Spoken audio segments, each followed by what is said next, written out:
में फकीरी की सलामत पर जिसने बेकसम की बंदगी की, जैसे फराज देखे कोसने इंसानियत की अजमत को बयान कर रहे हैं। बतौर अल्लाह कीजिएगा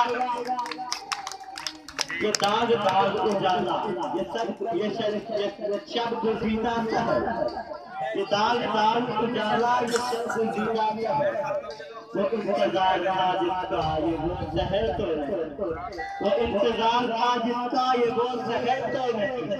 अब लाइट तो उस्मान सही, प्लीज उस्मान सही।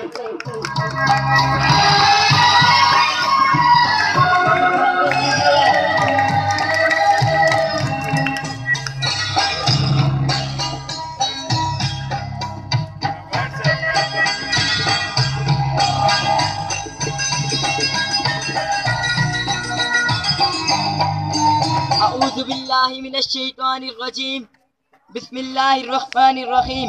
मैं शुरू करता हूँ सस्तिल्लाह शरीक के नाम से, जो बादलों को ठंडे पानी से उठाता है और फिजाओं में लहराता है और फिर बूंदों की सूरत में बरसाता है। मैं लाखों दुरूद पढ़ता हूँ मोहम्मद रसूल सल्लल्लाहु अलैहि वसल्लम पर, जिन्होंने अशरफुल मखलूक को अफजल कर दिया। समाईन, मेरी तकरीर का उन्वान है मेरे पाकिस्तान की कहानी मेरी जुबानी। खतरे दी वकार मेरी चश्मे मंजर देखती है कि जवानों और उम्र रसीदा लोगों के खून आलूद लाशें हैं। मैं देखता हूँ कि ये कोई बाजार है, उस बाजार की चली दुकानों के सामने मासूम बच्चों की कोयले भरी लाशें हैं। मैं देखता हूँ कि इसी बाजार के एन वक्त में एक रोशन मनारा है और इसके इर्द गिर्द खवातीन और रात की भीड़ है। मैं उस इंसानियत सोच मंजर की अजियत उठाए उसी रोशन मनारे की तरफ जाता हूँ जहाँ कोई मुकर्रर शोला बयां ये कह रहा था, मुबारक को अहले चमन, मुबारक को एक अंधेरी रात के मासूम मुसाफिरों, मुबारक को एक रब के मानने वालों, मुबारक को पाकिस्तान बन गया, ला इलाहा इल्लल्लाह मुजस्सम हो गया। कोई कहता था कि पाकिस्तान का क़याम एक मौजज़ा था, कोई कहता था कि हम इसको इस्लाम का किला बनाएंगे। पूछिए उनसे, वो कहते थे कि बैबानों को संवारेंगे हम। उनसे पूछिए उछाड़े गुलिस्तां किसने, वो जो बैबानों को संवारने का वादा करते थे अब वही गुलिस्तां उछाड़े हैं। समाईन, उस भीड़ में हर चेहरा पर उम्मीद था, आंखों में ख्वाहिश और ख्वाब था, दिल में तड़प और लीक थी, बाजू में दम और आज़म था, नारों में हौसला और आलिमती थी, क्योंकि वो भीड़ एक कौम बन चुकी थी, पाकिस्तानी कौम। उसी दौरान किसी मनचले की आवाज सुनाई दी, खामोशी की चादर ने 400 को ढांप लिया और वो आवाज कुछ यूं थी, ये दाग दाग उजाला, ये शब गुज़ीदा है सहर, वो इंतजार था जिसका, ये वो सहर तो नहीं, ये वो सहर तो नहीं कि जिसकी आरज़ू लेकर चले तैयार के मिल जाएगी कहीं न कहीं।